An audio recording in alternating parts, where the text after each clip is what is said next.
Hello everybody, welcome back to Diamond Painting with Eskies. Please excuse looking at my sheet and comfy blinky, but you know, hey, it's early in the morning and it's nice and cold here in Phoenix right now. So we're going to do something a little different today. I have received a lot of questions concerning starting stitching recently, so we are going to be doing a couple of stitching things over the next few months. So I wanted to start you out by showing you a couple of different types of beginner kits, or even just fun, quick kits for experienced stitchers. We have, and no, I'm not doing them even though it's, you know, Christmas time, but, you know, there's a sun behind him and that just doesn't happen at Christmas. I'm kidding. So we have this sweet little penguin, which is 9 by 11 centimeters. So he's not very big. He's super cute. I'm not familiar with this company. It is obviously a Russian kit, which is actually really cool because they are incredibly good with threads, fibers, all of those things. They're wonderful for that. And here we have a little Bucilla kit that has been placed in a Ziploc baggie. We may start with this one because it's small. Oh boy. So, I wanted to show you how some of these kits come. Oh, also, we have a very tiny hoop. Okay? Very tiny one. This is my little itty bitty one for working on little things like this. So let's take a look at what comes in this Russian kit. I'm quite curious. I've never seen this, so this is new for me. So we have instructions on different types of stitches in English. Wonderful. This is a great way for you all to start, is read the directions, look at the pictures that show you how to work the basic stitches. It even shows you how to end them off in the back. I'm impressed with that because you usually don't see that in American kits. They don't bother to tell you that part. This even explains backstitch, French knots, how to fasten a bead to it, even though this does not have beading that I'm aware of. And this is an embroidery stitch. This is not normal in cross stitch. But that's not what we're here to look at. On the back of the picture is our pattern. These are counted cross stitch, okay? The only glitch here is I can't read what this says. Okay? That's the one problem. But I can see color symbols and figure them out as they appear to be rather accurate. You also get your needle that you will need to stitch with. This is a blunt needle, which is called a tapestry needle. I'm looking for the threadable end. There we go. And it's a gold eye needle. So that's very nice also. You receive your Aida cloth. A lot of Americans call it Aida cloth. It is actually Aida, but that's okay. I'm trying to see what count this fabric is, but it's kind of hard to understand what they're saying. So, we will see. I think it's 14 count, which is standard for beginning stitchers, and a lot of us just enjoy having something we don't have to struggle to see sometimes. And it comes with all of your threads. Now, these threads are not DMC coated, they're not anything like that, but what you do is you just match up your threads to the color on the pattern and work it from there. We might start with him. I don't know. We will see. So, that is our sweet little penguin that is a Russian kit, which I had never had one of. So, a very dear friend of mine stopped stitching because she just physically can't do it anymore. And so she had sent me a box of the stuff that she never got to. Stitchers have big stashes, you guys. My pattern stash is crazy. I used to own all of the DMC threads, and someday I will again. Alright, so this little Bucilla kit, the flip-flops, alright? Now, Bucilla is a common name that you will see in cross-stitching. It's extremely common. This is a little pair of purple flip-flops. So cute. And there's nothing on the back of that card because with the American kits, you get this, which is your pattern, your color guide or key, and you get all of your basic instructions on how to start, how to care for it and wash it, and your basic stitch instructions for cross stitch and back stitch. Okay? So this is the typical US based kit. And you get your thread like this. Yeah. Again, no numbers, no DMC code guide attached to them. And you have to unknot them. You also receive your tapestry needle in a little baggie typically, and your little piece of Aida cloth. Okay? Now this one, thankfully, does not need to be ironed before I can find center on it. They actually folded it to center, which is what you want to do when you're starting a kit. It does not matter which side of the fabric you work on. When you're starting a counted cross stitch that is not full coverage, you want to start in the center. Okay? And this one comes with a little frame and backing to lock it in so you can hang your stitched piece. Cute, right? So cute. So I'm trying to see what we're going to start with here so that this can be pretty quick for me to do.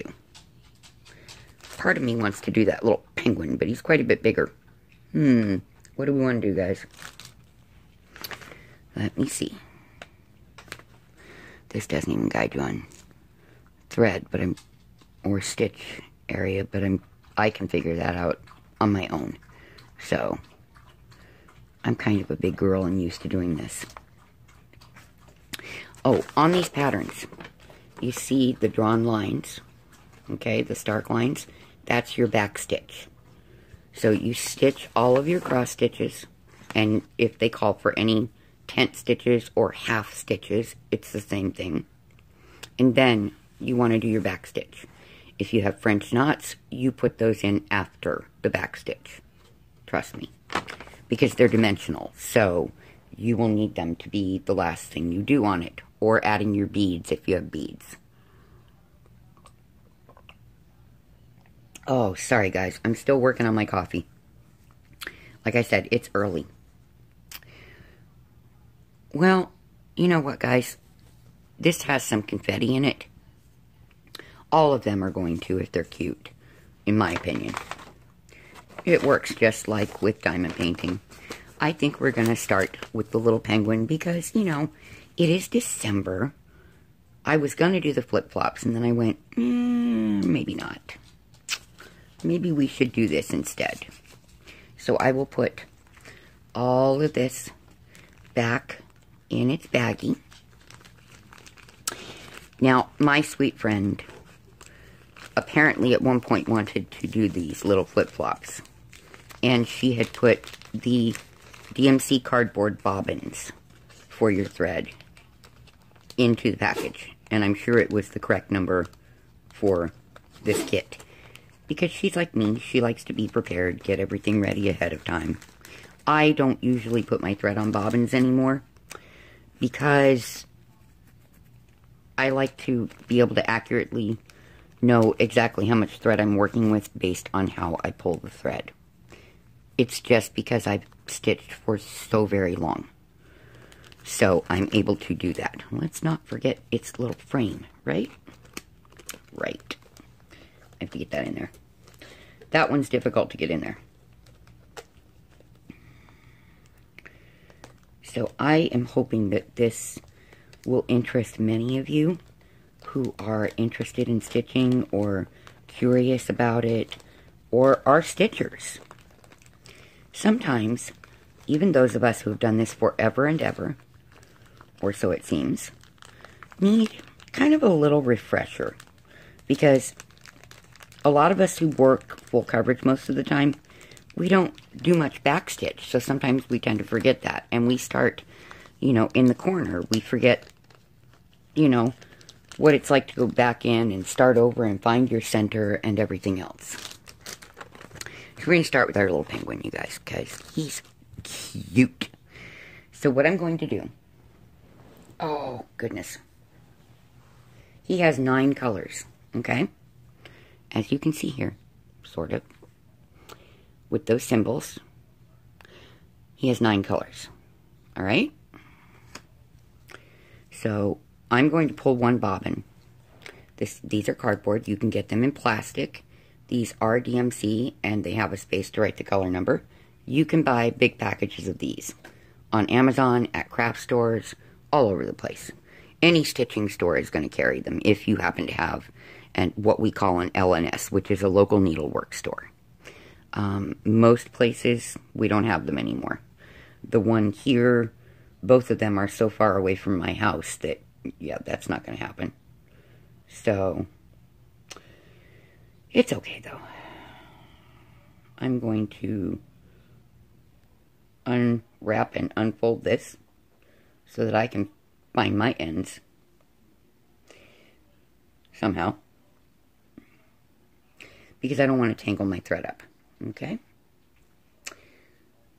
So I'm going to separate my thread colors, and then I will be right back. All right, everybody. So we have all 9 colors. I will tell you that for you, it's going to look like this is the same color. No.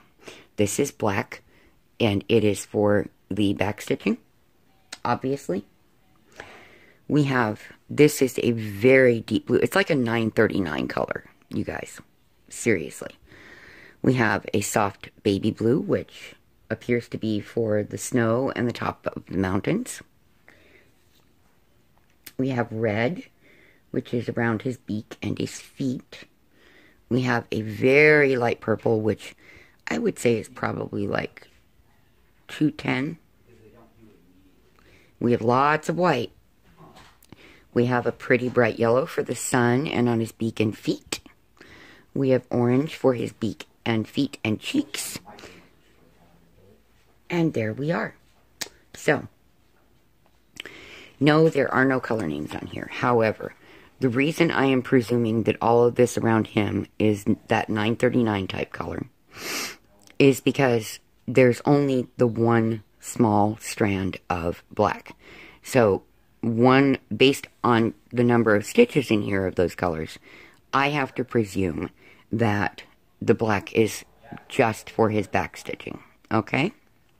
I'm sorry if you can hear all the noise in the background, which I'm absolutely positive you can, but, you know, this is my life, guys. This is just how it works. Now, on your pattern, on all counted cross-stitch patterns that are non-full coverage, you will find these arrows at the top and bottom and on each side. Where they intersect, and it's kind of hard to see, is where your center is, okay? And that's where you want to begin. So, I am going to, for once, put my thread on a few bobbins for one purpose. I'm not doing it the way you normally would bobbinate, and that is what it is called. It just is, guys. It's strange, but that's what it is. So, I am just going to wind this around it. And what I do is there are little slits, okay, on these and on the plastic ones. And you kind of need to break the tip free on these, and that's okay. What I do is I take and pull it through one side with some excess up here. All right? Just like at the top of where your thread will go on the card. Sorry guys, I'm having trouble getting in center apparently. And then I just start wrapping it around to hold that, you know, single thread around. If it's a whole skein of thread, obviously it's going to cover it a whole lot more. And then I will come up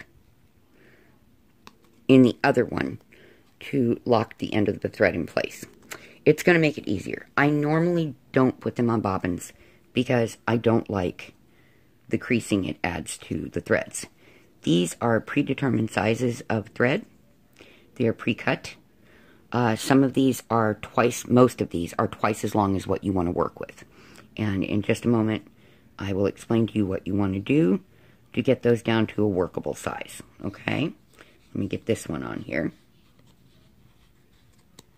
Because there's not like a ton of the 310. There's only that little bit. Alright, so when you have these very long lengths of thread, we'll go with the yellow because there's only one of them. What you want to do is match them up at the ends pretty closely. As close as possible. Alright. And then take them and come up to where it is the loop on it. Alright. Grab yourself some preferably good thread scissors. For thread and fabric, you need scissors that are never, ever, ever used on paper or anything else like that. They are only used on fabric and thread. I have separate ones for them because I have done quilting for so long. So I'm going to bring my scissors up to the loop and snip. That's going to give me the ideal length of thread to work with, okay? Which is about 18 inches. Just so you know. And I'm going to grab that onto the bobbin.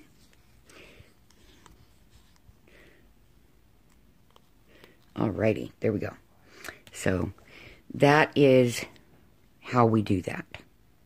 I'm only doing this so that I can keep separated what they are. Seeing them against the white will help me to do that.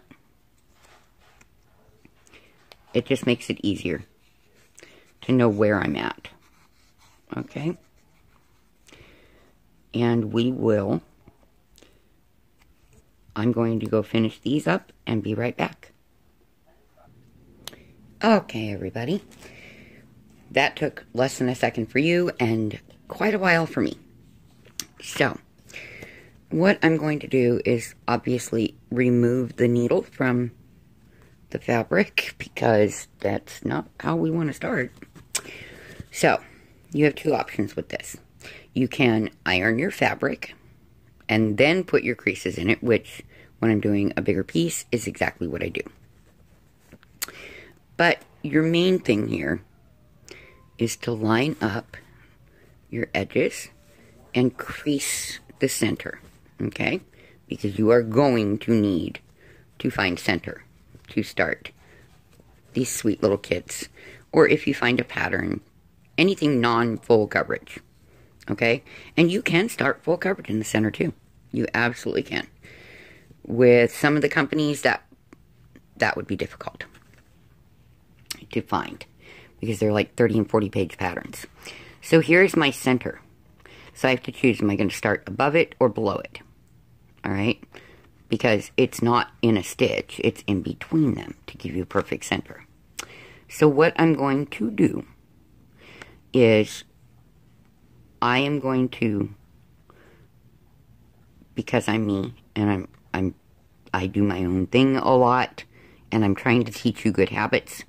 What I'm going to do is look at my center and go back. I'm starting below the very center. I'm going back the 5 stitches so I can start at the beginning of that area, work across, and work my way back. Alright? So, I have my center marked. The first color that we're dealing with is white. Okay? Because that's what that symbol correlates to. right there, is the color white. So, we need 2 threads. Hold your thread as a whole, your entire 6-strand piece of floss. Hold on to it, grab a single strand from it, and pull up. You don't need a death grip on it, you guys. Okay? Now, 14 count Aida definitely needs at least 2 threads. And from what I can see down here, it's saying 2. And the 1 is obviously for backstitch. Okay? Now, the only reason that I can figure that all out is I've done this for a long time. Me personally, I would probably have gone with 3 threads, but that's just because I like really good coverage, but we're going to do it as the instructions state. So all of my colors are on bobbins now so that it is easy for me to just grab the right one.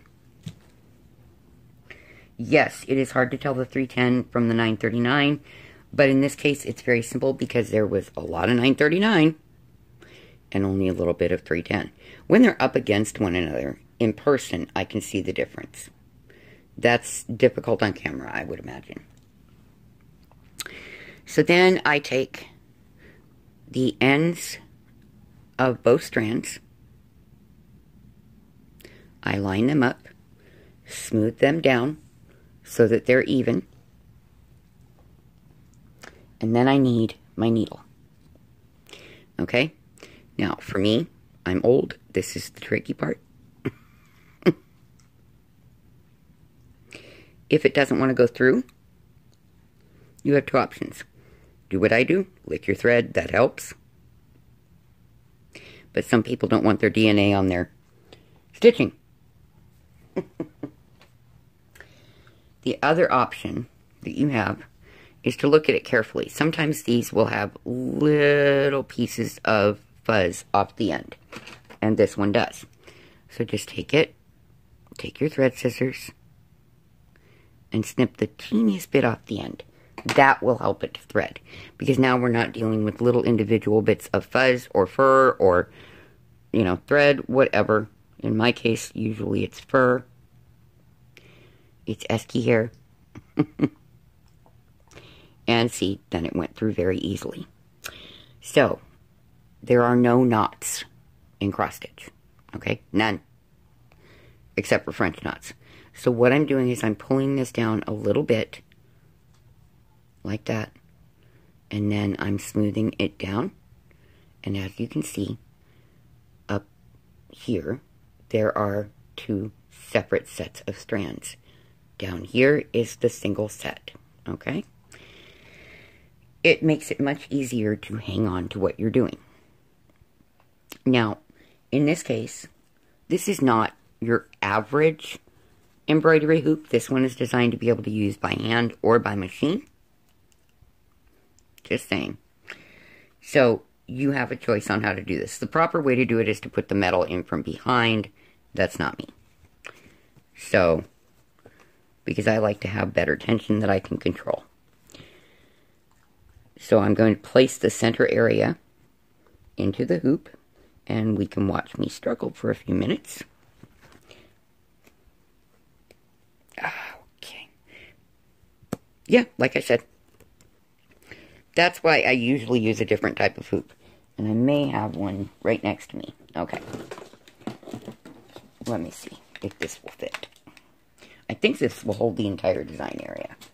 So this one is a 6-inch hoop.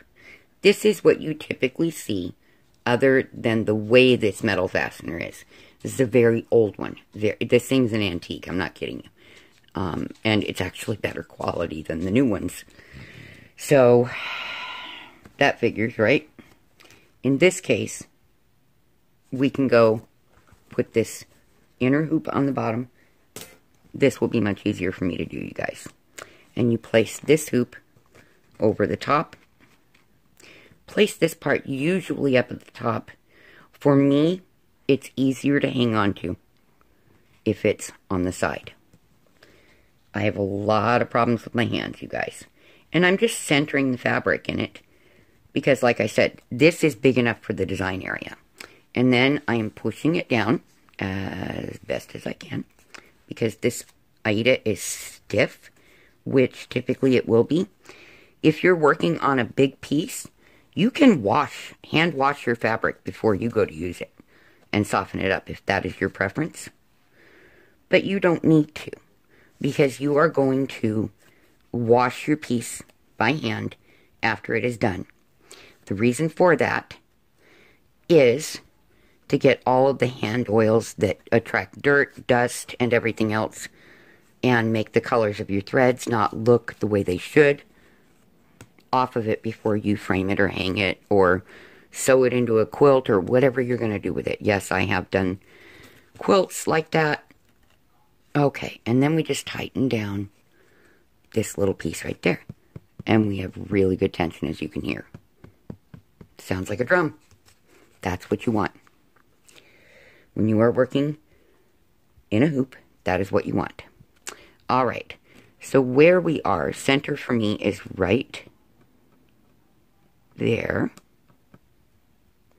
as I can see, because I can still see my crease lines, and I can feel them. So, all right, so that is center. I need to go back 5.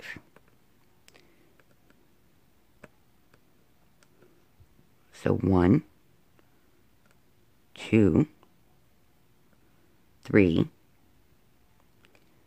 4, and 5. That's going to be my starting point. If I can find it, yes. If you have trouble, please do not ever use a regular pen or pencil on your stitching. It will not come out ever, and it will show through your end product. This is an air and water soluble ink, so it will disappear over time, and you have the ability to just wash it out, okay? Fine point disappearing ink. You can get these at Walmart, for goodness sake, all right? So what you can do, if it's easier for you, is find your center, and just, my pen might be out of ink, because I don't use them very often, and just, there we go. See, a very light mark. I have marked center. Okay? This, or a chalk pencil, or there is a quilter's pencil that I love that has ceramic lead that comes right out of your fabric. Okay? It's a little more expensive, but I've had it for a long time. I can buy refills in green or white based on, because sometimes you work on black fabric for things. Or navy blue or red, you know. And you can just brush it off with a toothbrush, you know. That's my preferable marking tool, but I didn't want to bring it out and really confuse everyone. I'm sorry I'm a little scattered today. Just a bit. Yeah. So I don't have this completely in center because, well, I don't need it completely in center. I'm making sure that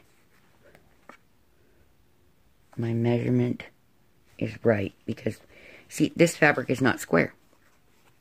It's not square, you guys. It is rectangular, which explains everything. So I was trying to put this on the side and I ended up with it at the top. That's okay. This is going to be harder to see with the white thread, I believe. So we're going to pull our needle up. I'm going to show you 2 ways to start your pieces. This is the traditional way. You leave yourself about 1 inch and you push it to the side and hang on to it. Because what you're going to want to do, and be careful not to stab your fingers, folks, this is called a stabbing method, but it is the traditional start method. So then I'm going to go back in that next hole, which I will show you momentarily. But I want this to catch these threads for about 4 stitches. Okay, so here's my stitch. I came up at the bottom left. I went in at the top right. When I needed the next stitch, I came directly under that top right to the bottom left to pick it up. Okay? And I am holding on in the back. This is why I don't like hoops. But they are great in a lot of circumstances, and they're perfect for a beginning stitcher. So I'm just going to keep turning it over in my hand to make sure I'm getting in the right spot to catch those threads for about 4 stitches. So this is number 3.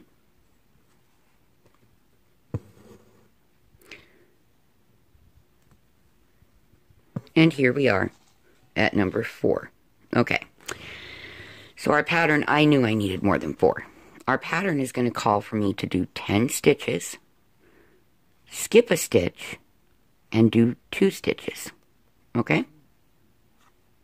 Pretty simple. So I'm trying to keep this up where it's focused and you can see. So I'm just, what I do normally is I just feel with my needle, because you can feel it going to the hole, and just keep going until I get the right spot, like that. And now we're good. So that's 5 of our stitches. Let's do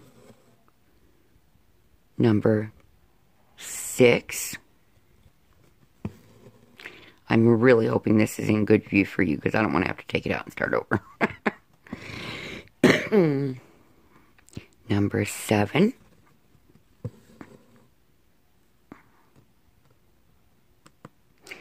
The reason I'm not pausing and I'm doing this part with you all is so that you can see the process.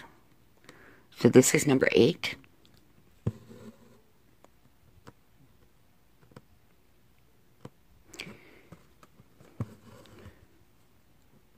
Nine. And this is 10. Okay. One thing, when I stitch, I wash my hands right before I start. I do not put lotion on my hands because I don't want that to get onto my fabric. And when you're holding the hoop, you're holding onto your fabric. Okay? So this is 10. And then it says that I skip 1 because that stitch will be purple when it's time for it. And I'm going to do 2 stitches. Now, here is how we do that. So, this empty one next to it is 1, okay? I want to skip that one and go to the next spot and do 2. These are referred to as half stitches or tent stitches at the moment. I'm going to show you how they become a full cross stitch. So now I'm going to go down as if I were going, I'm going to complete my stitches. You can do them one at a time if you would prefer. I happen to like this method. I also am very picky about my threads laying flat, but you don't need to be. Okay? So I'm going back the other way from bottom right to top left of that square. Alright? Every once in a while, I like to let my thread hang down and untwist, because that will keep your threads looking nicer and make it much easier for you to stitch. So see, we are just crossing these completely.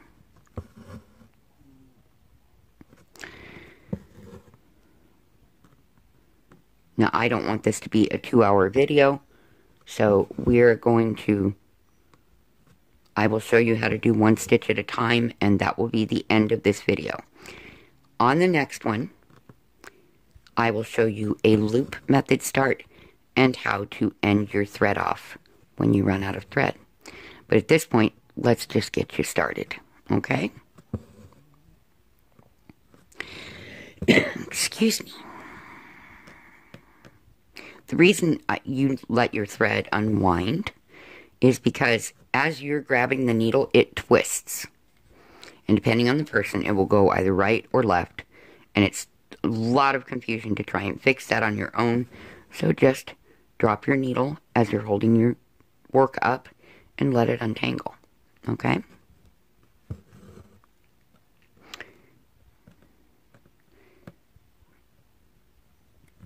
I particularly have a habit of twisting my needle. Some people really don't do it as much, but everybody does it. It's unintentional. It's natural. That's just how it works. See, you see there, I was looking for the right stitch.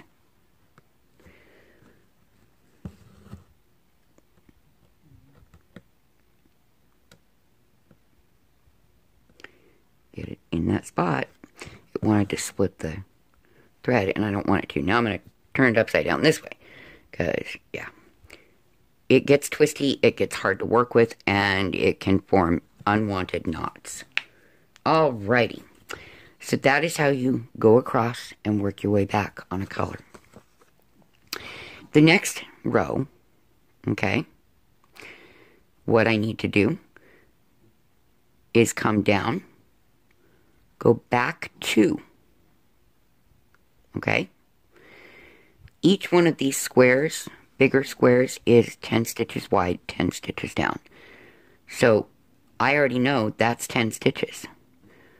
So back 2 will make it 12, and there's one more on the other end that makes it 13, and then skip 1, stitch 1, okay?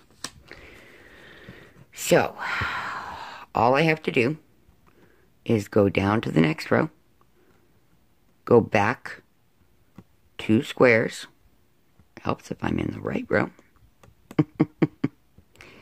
okay? Dang, it wants to go there. So this is the next row down, and that is back 1. I needed to go back 2. So I'm going to show you how to do your stitches individually, okay? You still want to start bottom left, go in at top right, and the reason I'm not worried about this little bit of thread on the back is it's going to get covered by stitches. You want your back clean. Always. Okay, and then you come in at bottom right. But this time, you're going to go over and finish that cross right away. Everybody has their own way of doing it. Some people do each stitch individually. Some people do it like this. That is where they do 1 stitch on the mark at a time. It's less confusing for some people. For others, the way I do it is less confusing. Okay? So, with that, we are going to stop this video. We are already at almost 40 minutes. My thoughts and prayers are with all of you as always. And I will see you on the next step of our stitching tutorials. Bye, all.